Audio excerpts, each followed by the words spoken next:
politologist Vitaly Selitsky suggested the term preemptive authoritarianism.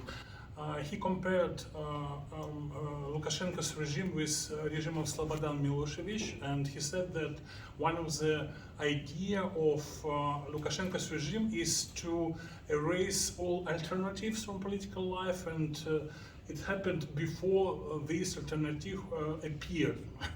I mean, why he used this term preemptive authoritarianism? Then we saw in 2010 a new term, hybrid regime. I mean, it's an attempt to describe how Lukashenko, for example, used some democratic mechanism during his rule, and now we saw maybe the end, I don't know, and the term junta, which one of the Belarusian politologists tried to use in 2020, when we saw a wave of violence against protesters after the president's election. Some years ago, one of the Belarusian politologists, Andrei Kazakevich, in one of his interviews, suggested the term European authoritarianism.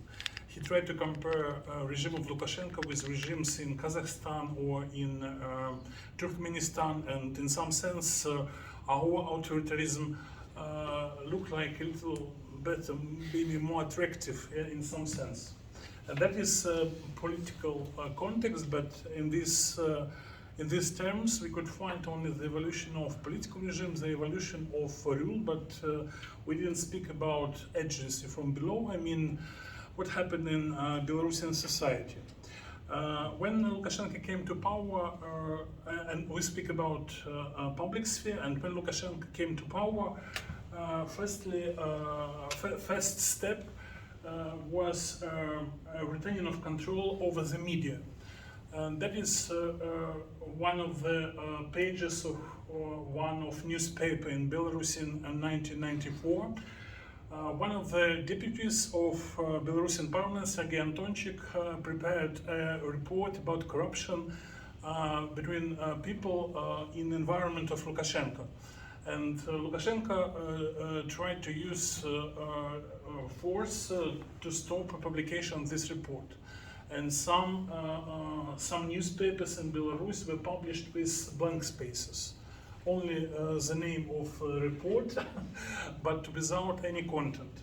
I think it's a good example what we have if we speak about public sphere in authoritarian context. Then in 1994 and 2020 we saw a very specific situation. I mean, we saw a structure of the official authoritarian public sphere in Belarus. I mean, state media and television, control over public spaces, including urban spaces, internet censorship and regulation, and this internet censorship and regulation in some senses were similar with Russian measures, but last time it looked like China measures. I mean, more strict. Then we saw a promotion of very specific the ideology of Belarusian statehood and creation of infrastructure for it. I mean, in every enterprises you can find a person who had deal with ideology of Belarusian statehood. Then we saw an official concept of civil society. In all school books we could read that civil society in Belarus, it's former organizers, mass organizations from Soviet Union. I mean, Komsomol, Profsayuzy, etc., etc. And that is a state view, what kind of civil society look like. And then we saw some attempts to create counter-public spheres, I mean, in 2000s. But I should say that we have a long process when we speak about it.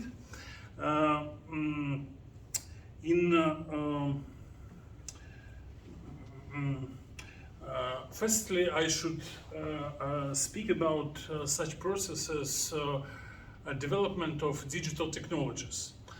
In 2000s, we saw how IT sector became more powerful than before, and we saw how Belarus became one of the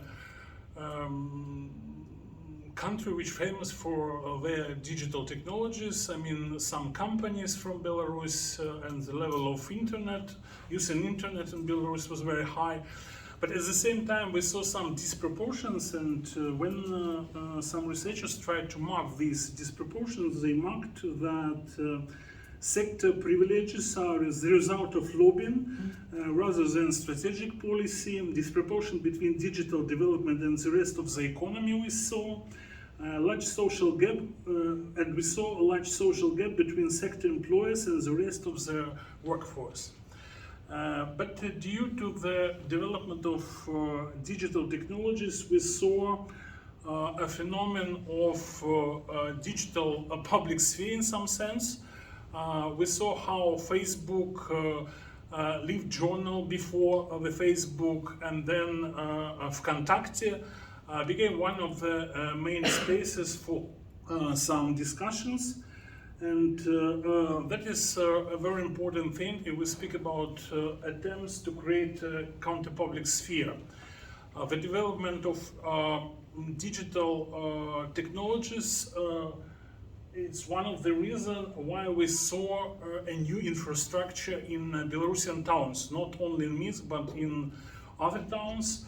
We saw some creative space, hubs, and we saw, for example, a phenomenon of gentrification in Minsk, and we saw how one of the street of Minsk, Oktyabrskaya Street, transformed in, Hipsterstrasse, as we mark it.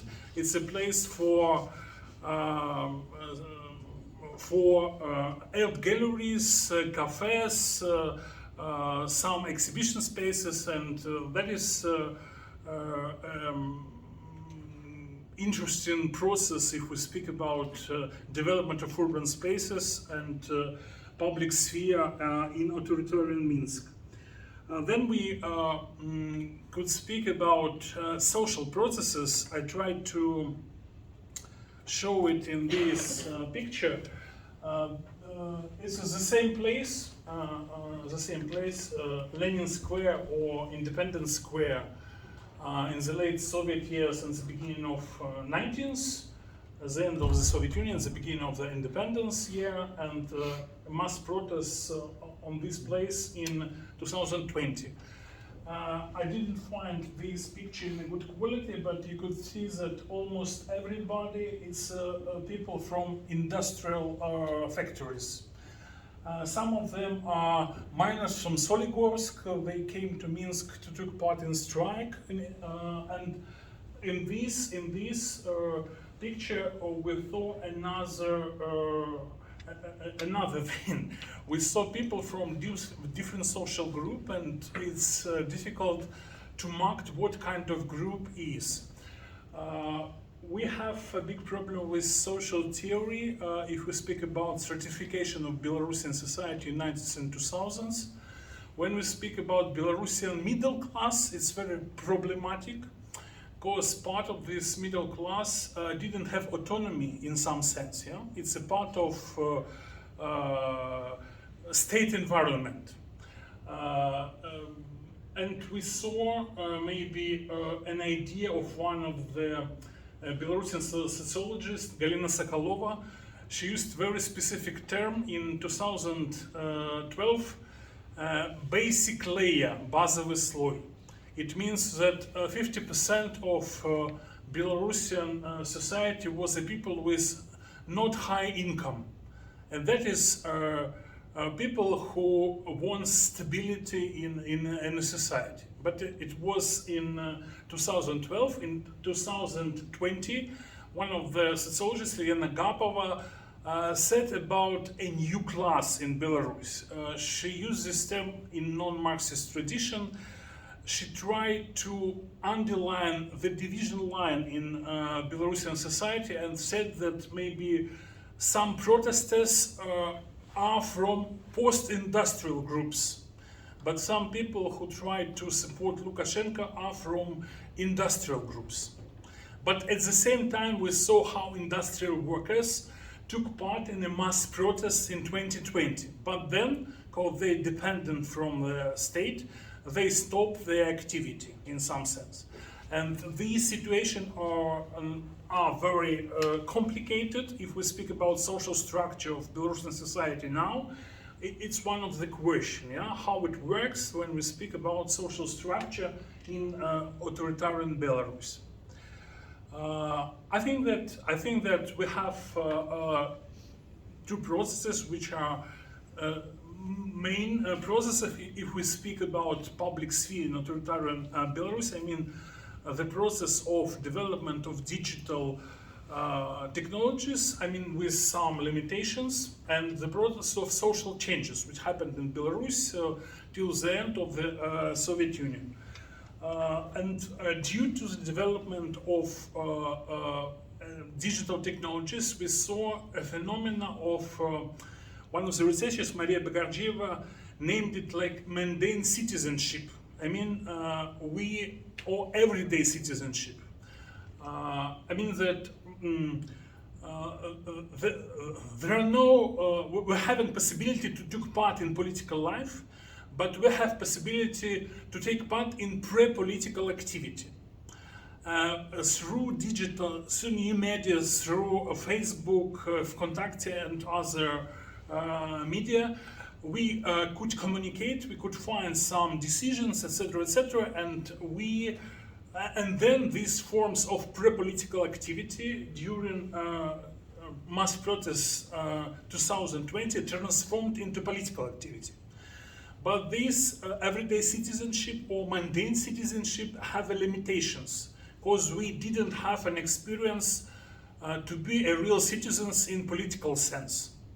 And maybe that is one of the problem, what happened with Belarus in 2020. I mean, nobody had an experience of political activity in a broader sense. When we try to speak about authoritarian public sphere, I try to find some literature, and it's interesting that when we try to Google it, I mean, try to search something when we speak about Belarusian public sphere, I found it that we have not so many books about Belarusian public sphere, but we have some researchers devoted to public sphere in China or in some authoritarian countries which are far from Belarus, I mean, in some senses. And one of these books is a book of Alexander Tukalskis, and he tried to use the term authoritarian public sphere. Authoritarian public sphere. He said that authoritarian regimes try to use public sphere to legitimate their rule.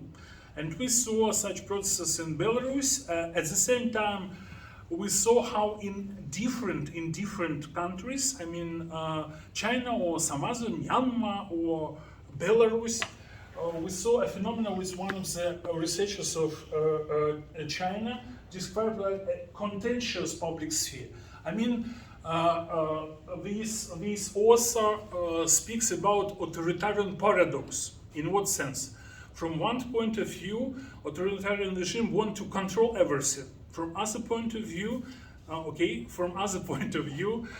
he tried to find support to mobilize people, and that is a paradox in some sense. And as we could see in Lukashenko's Belarus, the appearing of public sphere in Belarus, it was unintentional consequences of development of Belarusian political regime. And Belarus since 90s and 2000s. I mean, we saw an example how our political regime tried to modernize, and the appearance of some things were the result of unintentional consequence of this modernization, because our government tried to solve this authoritarian paradox. But we have some limitations if we speak about public sphere in authoritarian country. And when we speak about, for example, digital technologies and digital platforms, maybe I should remember about an article of Mark Bessinger, Convention on Virtual Civil Societies. He tried to describe structural weakness of virtual society. especially in authoritarian context. Now I want to say thank you and to present my colleague Gundula Pohl.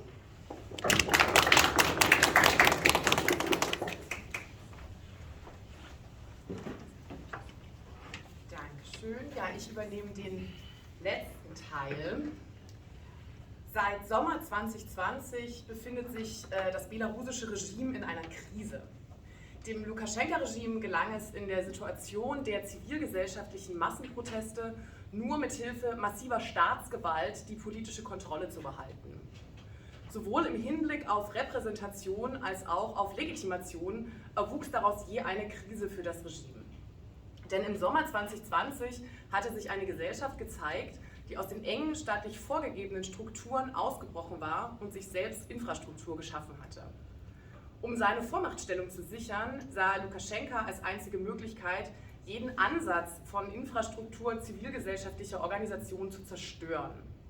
Deutlich wurde dies beispielsweise in der Zerschlagung der unabhängigen Informations- und Service-Website Tut.by.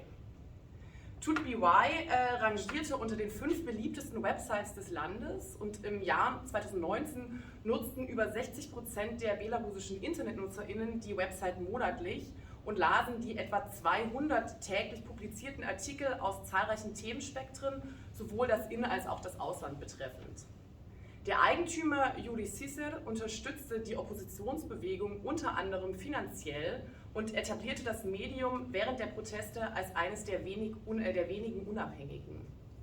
Ab Spätsommer 2020 übten staatliche Organe immer mehr Druck auf das Unternehmen aus. Der Zugang auf die Website wurde beispielsweise immer weiter erschwert.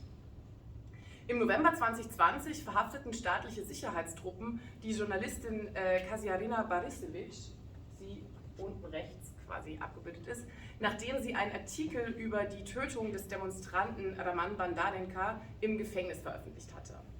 Am 18. Mai 2021 fanden Hausdurchsuchungen wegen angeblicher Steuerhinterziehung in den Minsker Büroräumen von Tut.by sowie den Privatwohnungen der wichtigsten MitarbeiterInnen statt.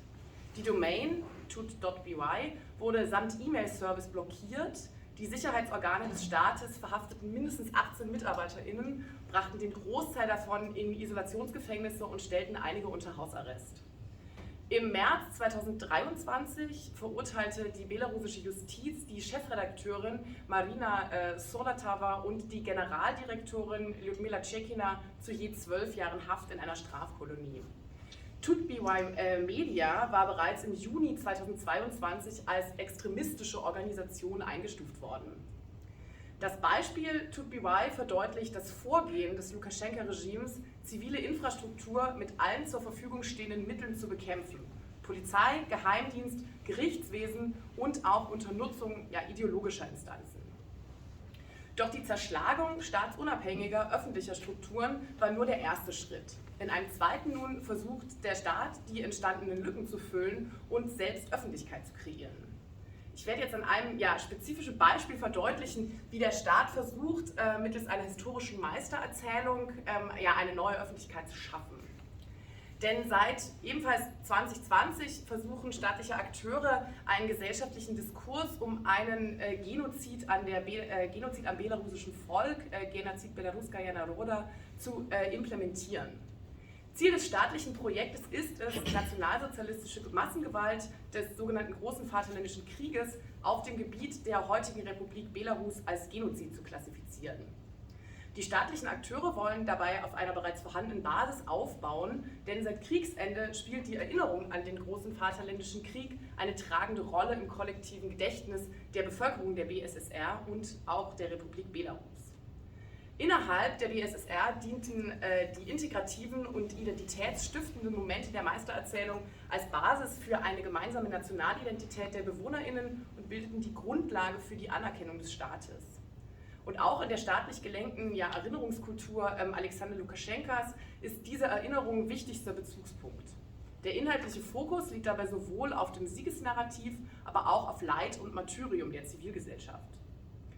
Dieser neu geschaffene oder neu belebte Diskurs um den Genozid am belarussischen Volk dient nicht in erster Linie der historischen Aufarbeitung, sondern der politischen Nutzung in der Innen- und Außenpolitik. Und ja, wir schauen uns jetzt, oder wir werfen einen kurzen Blick auf Strategien und die Nutzung, die ja die AkteurInnen verfolgen.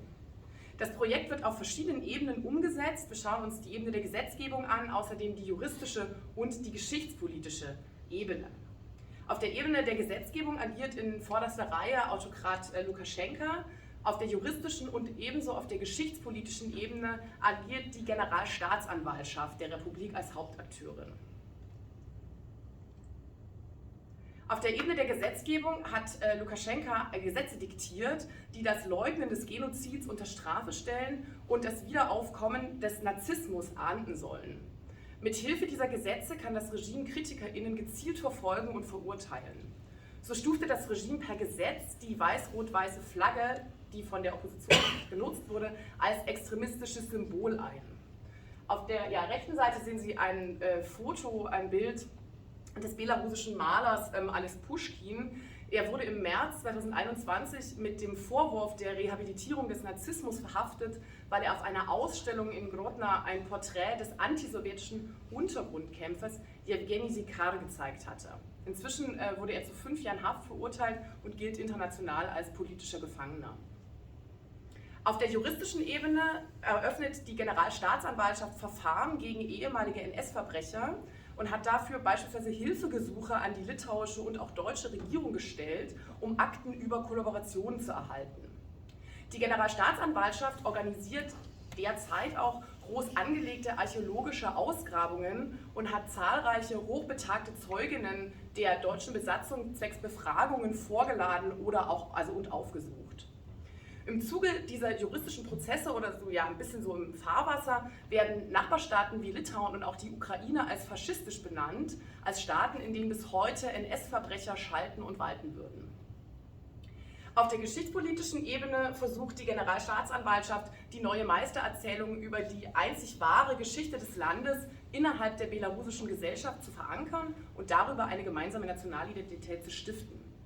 Hauptinhalt dieser Meistererzählung ist eine direkte Verbindungslinie zwischen NS-KollaborateurInnen und der politischen Opposition. Die Teilnehmerinnen der Proteste beispielsweise werden in dieser Erzählung als faschistische und von westlichen Geheimdiensten instrumentalisierte Kräfte verunglimpft, die sich nun wieder gegen das eigene Volk gestellt hätten, um zu dessen Schaden zu agieren. Von der anderen Seite betrachtet präsentiert sich das belarussische Regime als Wahrer der Erinnerung an den Sieg und Schützer eines antifaschistischen Staates. Die Generalstaatsanwaltschaft agiert hierfür sowohl im analogen als auch im digitalen Raum. Unter ihrer Schirmherrschaft werden derzeit verschiedene Ausstellungen zum Genozid am belarussischen Volk eröffnet. In ganz Belarus, in vielen Schulen gibt es dann zum Beispiel so kleine Wandzeitungen. Und bisher wurden 2 quasi wissenschaftlich anmutende Publikationen veröffentlicht. Sie sehen das hier ist die erste, das ist die zweite, die ist vor wenigen Wochen veröffentlicht worden. Darin werden zum Beispiel auch Quellen publiziert. Das sieht also aus wie ein historisches Fachbuch. Der Herausgeber ist allerdings der Generalstaatsanwalt Andrej Schwedt. Schon auf dem Cover wird die Zielrichtung der Publikation klar. Sie sehen hier die Opposition zu diskreditieren. Das ist also ein Bild von den Protesten auf der rechten Seite. Deutlich wird das auch auf eine der Seiten. Auf der rechten Seite sehen Sie quasi eine Seite aus der ersten Publikation. Unter dem Stichwort Kollaborationen sieht man Bilder von NS-Tätern und DemonstrantInnen, die quasi direkt nebeneinander abgebildet sind. Doch die Generalstaatsanwaltschaft versucht auch im Digitalen Öffentlichkeit zu schaffen. Und zwar verfügt sie, ich habe jetzt ein paar Beispiele rausgesucht, die Generalstaatsanwaltschaft verfügt über einen eigenen Telegram-Channel mit, das kann man sagen, sehr überschaubarer Anzahl an FollowerInnen. Letzte Woche waren es noch unter 5.000, aber es gibt diesen Channel. Und es gibt auch einen eigenen YouTube-Kanal. Und da präsentiert die Generalstaatsanwaltschaft unterschiedliche und teils auch eigens für YouTube produzierte Projekte, die oft in Kooperation mit anderen staatlichen oder staatsnahen Organisationen durchgeführt werden. Hier unten links sehen Sie ein Projekt von der Generalstaatsanwaltschaft in Zusammenarbeit mit dem staatlichen Fernsehsender Belarus heute. Da werden in mehreren Sequenzen, Sie sehen, die sind nicht so lang, so unter 3 Minuten, Szenen der deutschen Besatzung in kurzen Sequenzen immer aus der Sicht eines Kindes nachgestellt. Das sind quasi immer so kurze Filme, wo immer ein anderes Kind, das auch in der ersten Person Singular quasi, oder die Stimme aus dem Off spricht immer in der ersten Person Singular über die Erlebnisse dieses Kindes während der deutschen Besatzung. Und ja, hier sehen Sie noch quasi die anderen Projekte der Generalstaatsanwaltschaft hier unten rechts. Darauf komme ich jetzt. Das sogenannte historisch-juristische YouTube-Projekt Genozid-Dialog mit dem Staatsanwalt, was eigens für YouTube produziert wurde. In diesem Projekt tritt der stellvertretende Generalstaatsanwalt Igor Moros ins Gespräch mit unterschiedlichen etablierten geschichtspolitischen Akteuren. Es gibt insgesamt 3 von diesen Interviews, die sind zwischen 1 und 2 Stunden lang, glaube ich. Ja, genau, 1 Stunde. Die Zielrichtung der Gespräche ist schnell eindeutig. Die belarussische Opposition wird in eine Reihe gestellt mit nationalsozialistischen KollaborateurInnen. Das Interessante ist, dass diese YouTube-Videos verhältnismäßig wenig Aufrufe haben und diese wenigen Aufrufe auch noch mit jedem Video stark abnehmen. Und das letzte Video, das hat dann nicht mal, glaube ich, 200 Aufrufe und danach hört das Projekt auch auf. Also am Anfang wird es angekündigt, dass der Generalstaatsanwaltschaft also mit quasi mit HistorikerInnen, mit Juristen zum Beispiel sprechen wird und am Ende gibt es quasi dann nur 3 Videos. Besonders, das Projekt zeigt aber den Versuch der Generalstaatsanwaltschaft, den Einfluss auf eine digitale Öffentlichkeit aufzubauen. Diese Rechnung geht aber offensichtlich nicht auf. Die Reichweite bleibt sehr gering und eine angestrebte Interaktion mit dem Publikum, zum Beispiel in den Kommentarspalten, bleibt marginal. Das letzte Video hat nur einen Kommentar. Aber der Versuch ist auf jeden Fall da, diese Öffentlichkeit zu schaffen und quasi in Kontakt zu treten mit einer digitalen Öffentlichkeit. Diese geringe Reichweite, diese geringe Reaktion zeigt, dass die Probleme des Staates, große Teile der Gesellschaft zu erreichen und für sich zu gewinnen, nach der Niederschlagung der Proteste und auch der Zerschlagung der alternativen Infrastrukturen trotzdem bestehen bleibt. Daran ändert sich zumindest auch auf kürzere Sicht nichts, oder es ändert sich nichts, dass der Staat zunehmend auch auf Internetpräsenz setzt. Vielen Dank.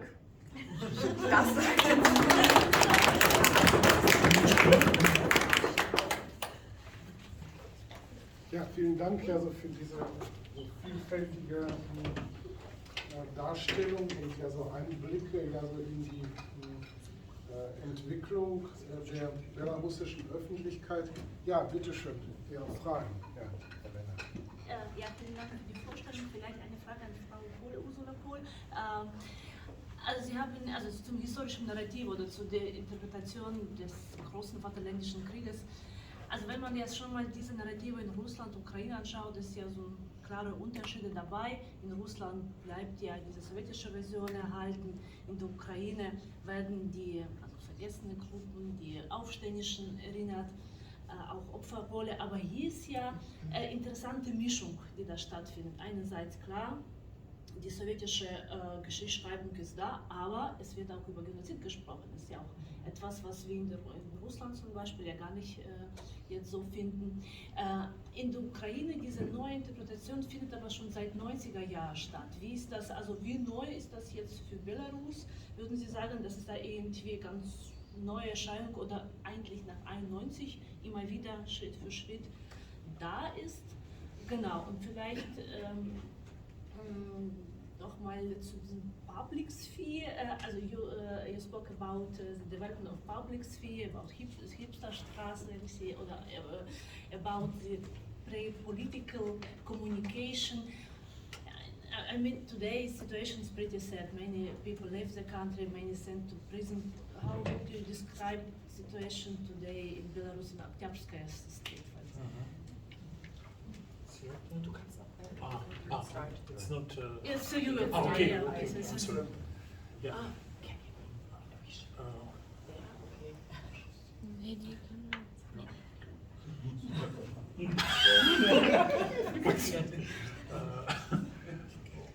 If we speak about history of Oktябrskaya street, we saw a phenomenon of the end of the epoch.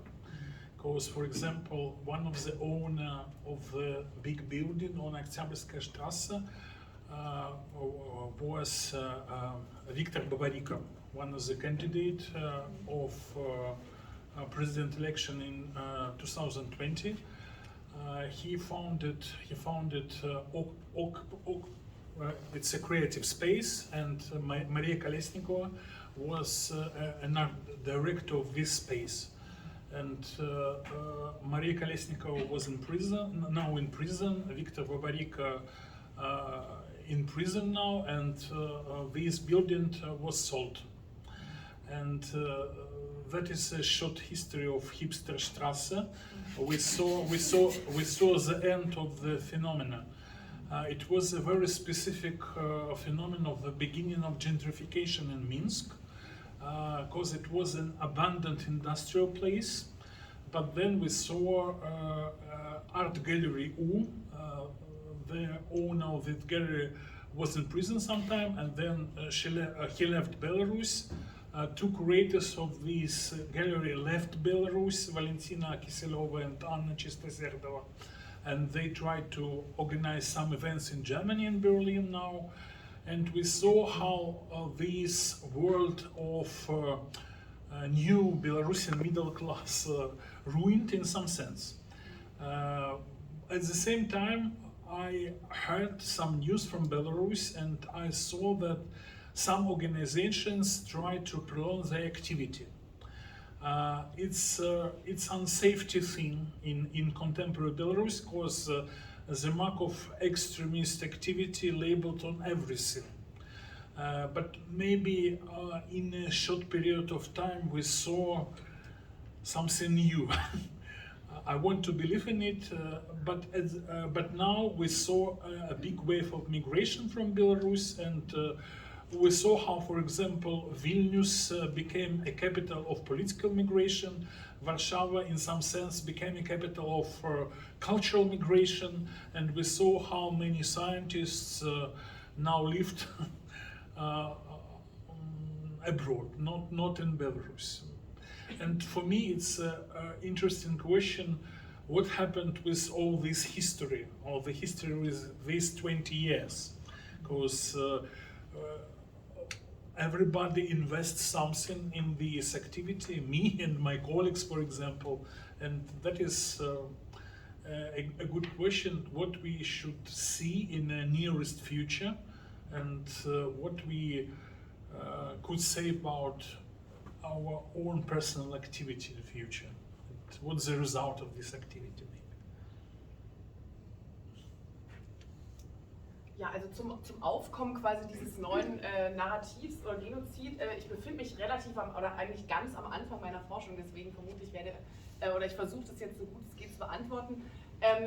Also dieses Projekt, der Genozid am belarussischen Volk als staatliches Projekt, das ist recht neu, dass das also so benannt wird, dass quasi NS-Massengewalt an der Zivilbevölkerung als Genozid benannt wird, und in Belarus, oder diese Idee dieses staatlichen Projekts ist es auch, quasi sämtliche nationalsozialistische Massengewalt darunter zu fassen. Also also Shoah-Opfer zum Beispiel werden quasi unter der Opferzahl subsumiert. Das Projekt gibt es auch in Russland, also in der Russischen Föderation gibt es eine NGO, die aber auch so mit dem Staat in gewisser Weise verbunden ist, die ebenfalls diesen Genozidbegriff nennt. Da geht es dann um den Genozid am sowjetischen Volk. So nach meinem jetzigen Kenntnisstand taucht das Projekt in der Russischen Föderation auch ein bisschen eher auf als quasi in Belarus. Und es gibt da auf jeden Fall sowohl thematische als auch personelle Verknüpfungen. Das heißt, die Leute verwenden, oder die jeweiligen, oder in beiden Ländern werden teilweise die gleichen Titel irgendwie verwendet. Es gibt personelle Verknüpfungen, also zum Beispiel das erste Gespräch von dem stellvertretenden Staatsanwalt ist mit Djukov, der ja quasi russischer Historiker ist. Und da gibt es auf jeden Fall diese Verknüpfung. Inwiefern der Genozidbegriff vorher schon in Belarus verwendet wird oder teilweise vielleicht auch in sowjetischer Zeit verwendet wird, das weiß ich nicht. Es gibt eine Publikation aus den 90ern, wo der Begriff auftaucht, Aber ja, inwiefern, also auf welche Ressourcen quasi da jetzt zurückgegriffen wird, so weit bin ich noch nicht in meiner Forschung jetzt. Ja, vielen Dank. Ich habe eigentlich zwei Fragen, aber vielleicht erstmal die erste Frage, wo wir beim Thema Genozid ist, also die Frage an Frau Pohl. Also das belarussische Regime versucht jetzt diese Vision vom Genozid des belarussischen Volkes da zu verbreiten und durchzusetzen. Und auf der anderen Seite parallel versucht das belarussische Regime aber die Geschichte von dem echten Genozid, das in Belarus stattgefunden hat, zu vertuschen und zu verdrängen. Was ich meine, ist die Vernichtung der belarussischen Bevölkerung durch die Sowjets in den Jahren 1917 bis 1954, eigentlich bis zum Stalins Tod, aber eigentlich auch also mit dem Höhepunkt in den 30er Jahren, wo nach verschiedenen Schätzungen zwischen 600.000 und 1 Million Menschen umgebracht worden sind. Und haben Sie da irgendwie vor, da irgendwie so eine Verbindung zu finden, zu suchen? Wird das auch irgendwie zum Thema oder beschäftigen Sie sich eher wirklich mit dieser offiziellen Sicht auf Genozid? Also ich beschäftige mich erstmal mit dem Genozid an einer belarussischen Nation, was quasi die offizielle das offizielle Staatsprojekt ist. Stalinistische Gewalt wird, soweit ich das bisher überblicken kann, erstmal nicht erwähnt. Es gibt aber, es finden ja gerade diese riesen angelegten archäologischen Untersuchungen oder Ausgrabungen finden statt, wo dann gesagt wird, jetzt haben wir hier ein Massengrab gefunden und da sind also jetzt so und so viele tausend Personen wurden erschossen, die dann in diesem Grab liegen, und inwiefern, also quasi aus welcher Epoche oder aus welcher Zeit diese Gräber aber eigentlich sind, also inwiefern das vielleicht auch quasi Gräber aus stalinistischer Zeit sind und die dann quasi einfach dem Genozid am belarussischen Volk zugedichtet werden, das kann ich erstmal noch nicht abschätzen. Okay, danke schön. Ich habe auch eine kurze Frage, vielleicht an alle Speaker zum Thema Räume. Wir haben jetzt die Situation, wo viele auswandern oder ausgewandert haben. Und kann man diese public oder öffentliche Räume wirklich virtualisieren? Kann eine Nation weiterleben und weiter sich entwickeln, wenn sie nur in Teams oder Zoom oder in Deutschland, in Polen, in Vilnius Kontakt zueinander sucht und weiter mit Vorlesungen oder Kulturveranstaltungen versucht, die Nation als solche zu behalten, die Kultur zu behalten, während wir, wie der Speaker schon gut gesagt hat, Hungerperiode haben, wo wir nichts im Heimatland können und dürfen. Also wie ist das möglich? Können Sie das jetzt einschätzen, dass wir doch überleben sozusagen als Kultur und etwas unseren Kindern beibringen und nicht so jetzt in deutscher Gesellschaft immer mehr akklimatisieren, sondern auch unsere eigene Kultur weiter betreiben können. Es gibt natürlich gute historische Beispiele mit Israelis, aber wir haben heute digitale Welt und IT-Welt und eigentlich Möglichkeit auch online viel zu unternehmen. Also ich würde vielleicht zuerst antworten, weil ich habe ja länger in Wilna gelebt und gearbeitet und dann auch in Warschau 2021 und 2022 noch gelebt, als dann sich eben auch was Grundlegendes verändert hat, weil eben nicht nur die in Warschau waren, die 2010 geflüchtet sind oder 2006 schon jeweils nach den Repressionswellen der Präsidentschaftswahlen, sondern weil dann eben eine sehr große Zahl neuer Menschen kamen, die zum Teil politische Flüchtlinge waren, zum Teil so in so einem Grenzbereich wie in den 1980er Jahren aus Polen. Das ist halt Menschen waren, die halt entschieden haben, dass ihre Zukunft nicht in Belarus leben wird, auch aus ökonomischen Gründen. Und ich hatte das so verstanden, dass die Frage, also dass Lukaschenka im Grunde genommen zu einer unglaublichen Konsolidierung beigetragen hat, eben weil 2020 die Menschen auf die Straße gegangen sind, weil sie dieses Gefühl hatten, dass sie zusammen überhaupt was erreichen können, dass sie eine Stimme gefunden haben, dass diesen horizontalen, also was man so kennt, ne, als Metapher, also Gesellschaft als sozusagen potenzielle horizontale Kommunikation ist, das war, was hunderttausende Menschen erlebt haben, über Tage, über Wochen.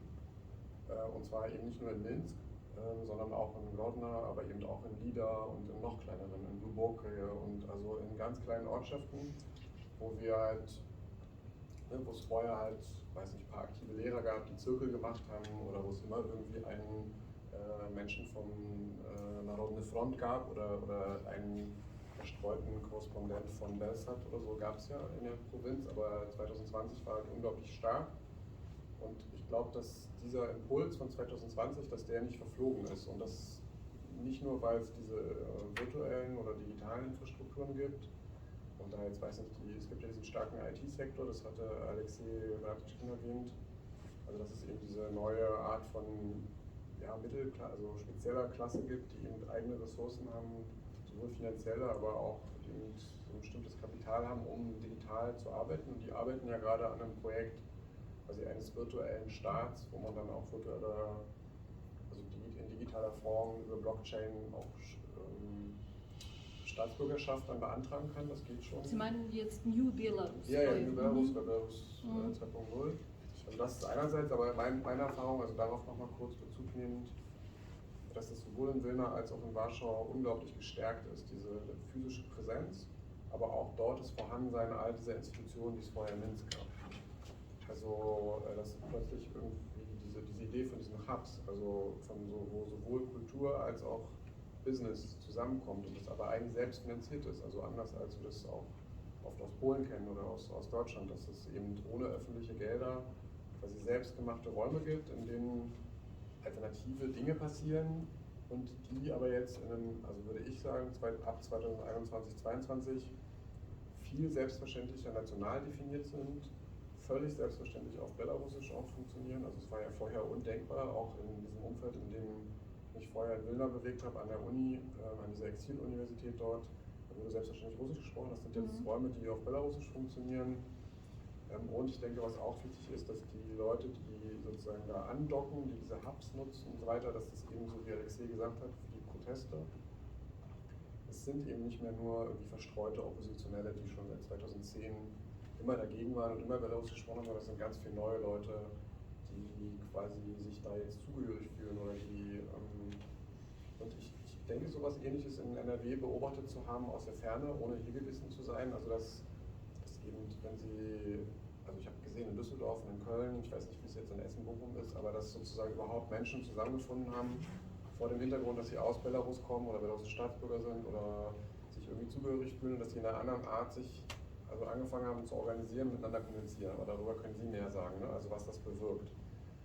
Ich denke, also ich hatte es so verstanden, dass es etwas Neues ist, auch in Deutschland und so der beste Ausdruck davon ist eben, dass es diesen Verein Rasam gibt, der dann ist halt nicht ganz so stark wie die ukrainische Diaspora, ne, mit Vice oder anderen. Das stimmt nicht. Können Sie besser einschätzen, aber es ist eben sehr stark präsent und es ist eine neue Qualität von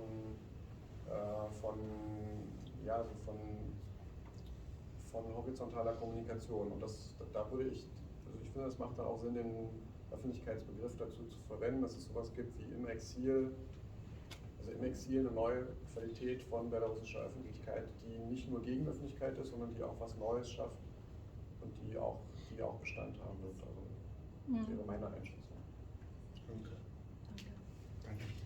Ja, ich hätte eine Frage zu der Rolle der Sprache. Das passt jetzt gut zu dem, was Sie eben angesprochen haben. Sie haben, wenn ich Sie richtig verstanden habe, einen Bogen geschlagen zwischen der Verwendung der belarussischen Sprache und der Entwicklung einer belarussischen Gesellschaft. Und meine Frage ist, ob da tatsächlich so ein zwingender Zusammenhang besteht. Also es gibt Umfragen, die zeigen, dass die belarussische Bevölkerung den Zusammenhang selber nicht so wahrnimmt, dass es auch politische AktivistInnen gibt, die durchaus auf Russisch sprechen, dass vielen einfach auch die Kompetenzen fehlen im Belarussischen, deswegen funktioniert die Sprache einfach nicht so gut. Und ich frage mich, ja, inwieweit es möglich ist, da tatsächlich so einen starken Zusammenhang herzustellen. Also vielleicht habe ich dann das nicht ganz klar formuliert. Also ich würde nicht sagen, dass es eine lineare, sozusagen, also ich würde es nicht als linearen Prozess geben von sozusagen dem Durchstarten in Belarus als dem Marker, nach dem man das beurteilen kann, sondern eher diese starke Erfahrung der Zweisprachigkeit als prägend und ganz klar der Dominanz von Russisch, also aus vielen Gründen, aus vielen strukturellen Gründen und das ist was bleibt, also das ist einfach da und ich denke, das ist auch die Communities prägt, dass man da beides spricht und dass es nicht so ist, dass alle jetzt auf einmal nur noch Belarusisch sprechen, zum Beispiel wegen der Kompetenz, und auch weil es eben keine lange Tradition gibt, das einfach beides gut zu sprechen. Und das ist, glaube ich, auch anders als in der Ukraine, wenn ich das richtig sehe. Aber dennoch, also vielleicht könnte Aliaksei das dazu noch sagen, ich sehe das so, dass es trotzdem so ist, ähnlich wie in der Ukraine, dass es eine ganz klare Politik, also dass dieses politische Statement zu sagen, es macht aber einen Unterschied, Belarusisch zu sprechen, auch vis-à-vis dessen, was in Russland passiert und vor allem vis-à-vis dessen, was in der Ukraine passiert, dass das ist was sehr stark ist und was bei vielen Leuten beobachten. Ja, also bestes Beispiel, also kennen Sie Татьяна Щитцова, наша любимая коллега-философ, она всегда разговаривала на чистом московском русском, да, und она там не защитилась. Die spricht jetzt, also wenn ich hier auf Facebook, macht sie nur noch Posts auf Belarusisch und das ist schon ziemlich schockierend für mich. Also, und das heißt, da ist was passiert und das heißt ja nicht, dass jetzt alle andere machen das nicht, ja. Also man muss nicht, aber das macht so einen Unterschied und ich glaube, was interessant ist, also darüber haben wir jetzt nicht im Vortrag gesprochen, aber das Interessante ist, dass all diese Dinge vor dem Beginn der Ausweitung der Kriegszone passieren. Und aber durch diese verstärkt werden. Das heißt, viele Leute haben schon 21, als diese unglaubliche Repressionswelle passiert ist, gesagt, nee, jetzt reden wir zu Hause Belarusisch, wir können das doch. Und nach 22 haben es aber noch mehr Leute gemacht, die dann gesagt haben, so jetzt reicht es aber wirklich. Wir schalten um. Also und das gab es schon vorher, als, weiß nicht, Mova Namova, Buzma, da gab es so kulturelle Initiativen, das zu stärken. Übrigens auch mit Geld aus dem Westen, ne? Also sollte man nicht verschweigen, ne? Mit Geld aus Norwegen und aus den USA und auch aus Deutschland. Also so Zivilgesellschaft ist scheinbar unpolitisch, das gab es alles. Aber das hat eine ganz andere Qualität nach 2020 bekommen. Und ich würde sagen, dass Lukaschenka da quasi einen wichtigen Impuls gegeben hat. Also dass das nicht intendierte Wirkung war, dass sowohl die Flagge als auch die Sprache jetzt von viel mehr Leuten in einem nicht rein oppositionspolitischen Sinne als belarusisch und als wichtig empfunden werden. Aber das ist so meine Wahrnehmung. Danach kommt I only want to add one thing, that before the protest, it means it's a process which lasted maybe last 5 or more years.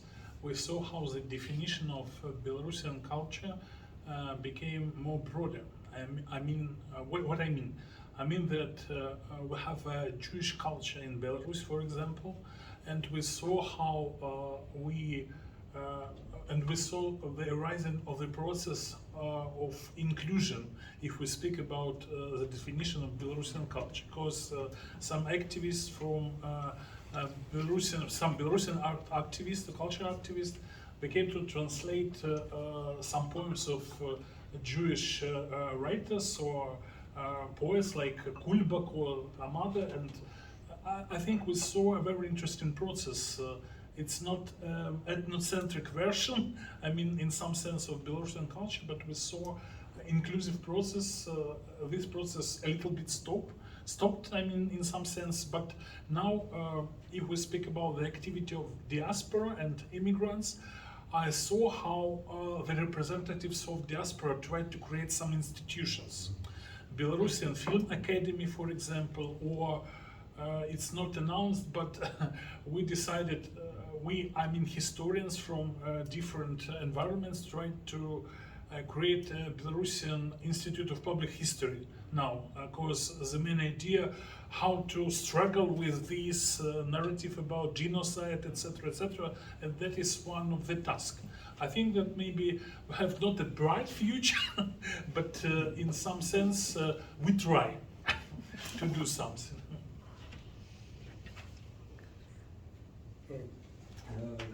May I ask about the usage of using public sphere according to the protests before 2020 and trying to explain what was happening during that age and decades in Belarus. I mean, Aliaksei, you mentioned that authoritarian public sphere. But I mean, Althusser, when Althusser was describing how was media working, he also shows that like authorities are trying to use media whenever it is working. And I mean, it is remind me about Ekaterina Schumann's, that concept of hybrid regime, which was actually criticized a lot just after the full-scale invasion and all that things. I mean, do the authoritarian public sphere and that concept gives us something to understand the public sphere or the discourses in Belarus in that years. And the second question is, which was really interesting for me, that inclusion of proletarian or labor workers in the protests, and actually now the discourse or discussion about that failure of let's say charmness of that hipster protest in 2020 should be understood in other way.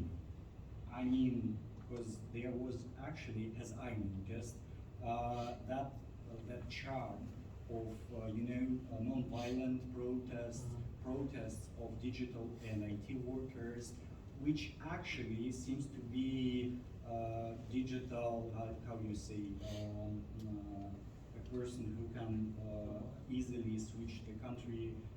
Digital nomads, yes, and the events of that protest show us actually that final. So, can you explain the discussion about the protests which are happening in Belarus or Belarus citizens right now? I feel like I'm in a psychotherapy environment, but in some sense, I want to ask for the first question is the using of the concept of authoritarian public sphere is useful in some sense. When we speak about Belarus, I think yes, because we should have a normative horizon in some sense. And we try to use different concepts to understand the whole picture and how to compare, for example, Belarusian situation with the situation in other countries. Because I saw different comparisons with regimes in Latin America in 70s, for example. It's one of the most popular last day or something similar. And it's interesting how it works if we speak about agency in some sense and authoritarian rule, how it works together. And maybe one of the surprise during the independent history of Belarus, it's this protest, it's like a miracle in some sense, because nobody knows that it will happen. It will happen, and everybody knows that. Nobody happened in Belarus. One of the most popular picture on one art exhibition in Vilnius in 2010 was the picture "No News from Belarus." And I think that we saw a social dynamic, and it's difficult to describe this dynamic from different points, because we have problems with the idea of social structure of post-Soviet Belarusian society. We have a problem with social theory, how to describe it, using, for example, Western term middle class, or what happened with industrial workers in Belarus under the Lukashenko regime, because formally Lukashenko supported industrial factories, and as we knew from some myths, he saved all industrial legacy of late Soviet Belarus in contemporary Belarus, but now we saw how the quantity of industrial workers are not so big as it was, and we saw unemployed industrial workers, and we saw an idea of contracts between owners of these industrial factories, I mean state and the workers, and this system, this contract system is very specific and very capitalistic, and we saw how paternalistic model of social state transformed into state capitalism. But our government, authoritarian government, tried to use a left rhetoric during all this process. And that's very interesting, but when we speak about authoritarian public sphere, I think that after the end of the Soviet Union, we saw a short period of freedom, and during this period of freedom, we saw how, for example, independent media appeared.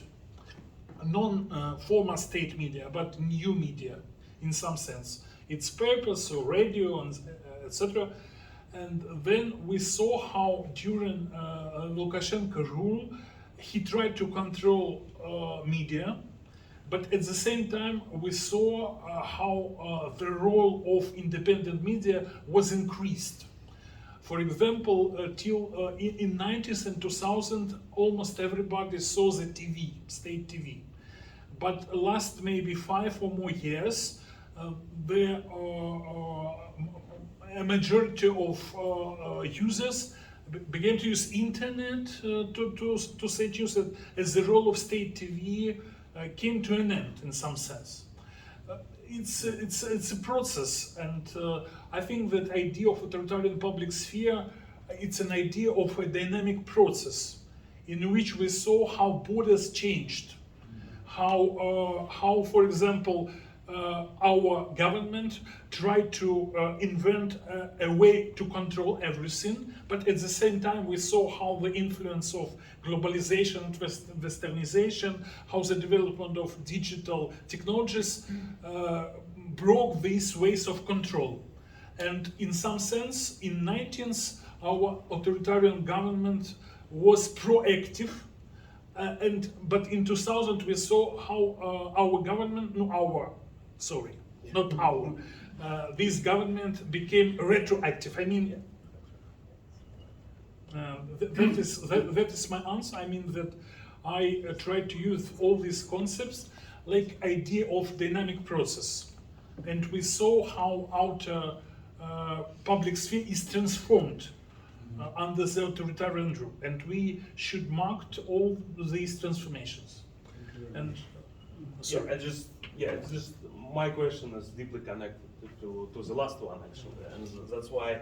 So, what do you think? How successful this reactivity, like movement from regime, like how successful they react in terms of, for example, I used to read "Желтые сливы" or something, and for me it was like very like not really sophisticated, but somehow effective in some sense, tool for trying to make some alternative agenda, pro-government agenda, and so forth. And so my question will be, what do you think?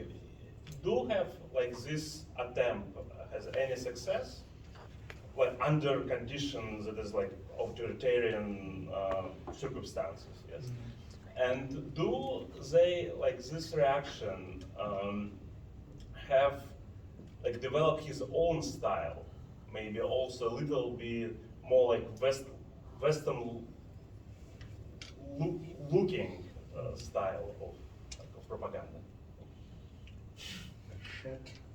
For me, it's a very primitive scene. I mean, when I read "Желтые сливы", or saw some dialogue with procureur, I think that it's very interesting because when I saw and read something, I understand that these people showed the mechanism how they created it, and I don't believe in it.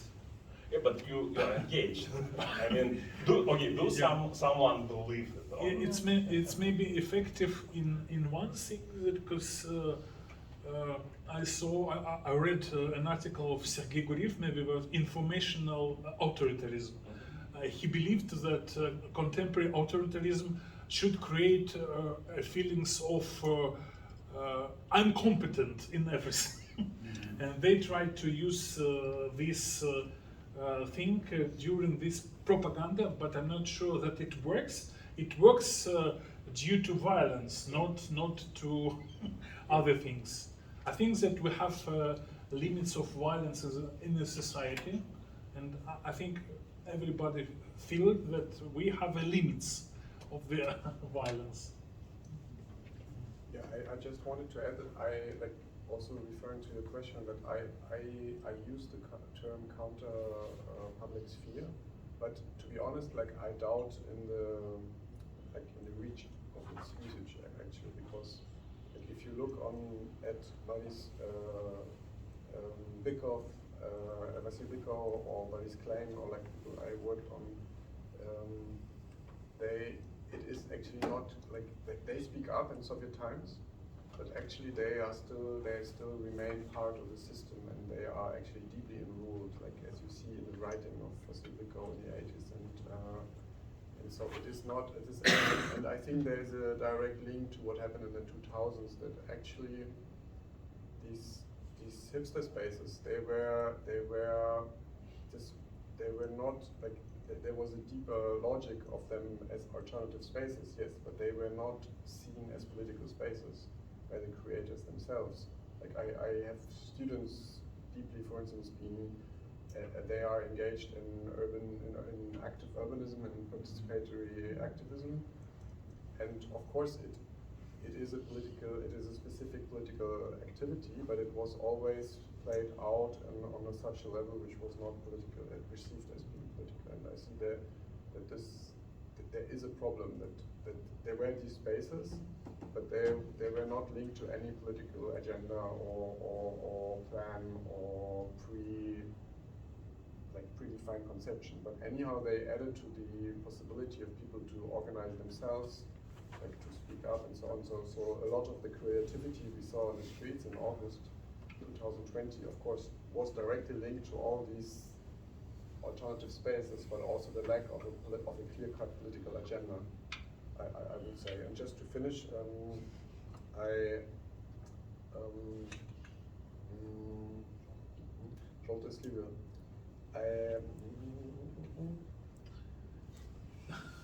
Try as ironic. This is real hard. Yeah, I wanted to add something what Aliaksei stopped with. If you think of the public sphere now being about the ability to control the flow of data, basically, I think that's something interesting, and Belarus is here at the very forefront of societies where the majority of social communication already moved to the internet.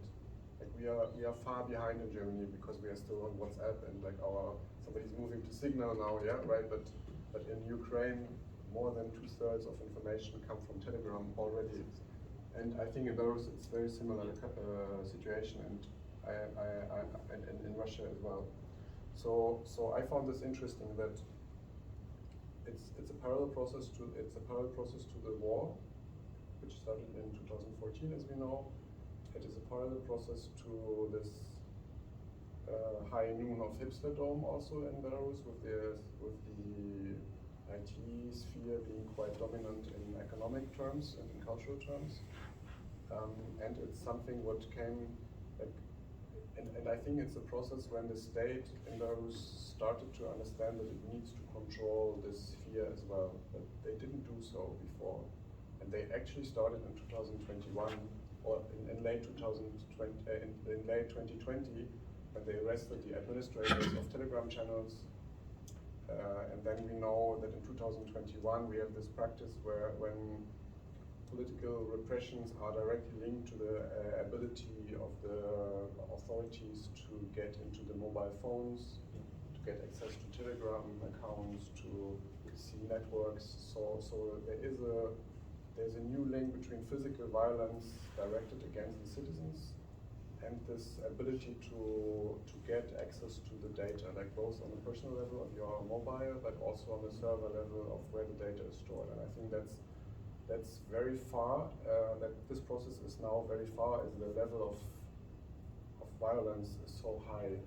All the time we are speaking here, like just last week, one political prisoner died in the east of Belarus in a prison. So there is this new, let's say, there's like actually Belarusian society already moved to digital sphere, but the state went behind the society and tries to control in a physical way. I think it's quite a new situation, and maybe this link Aliaksei made to China is maybe interesting.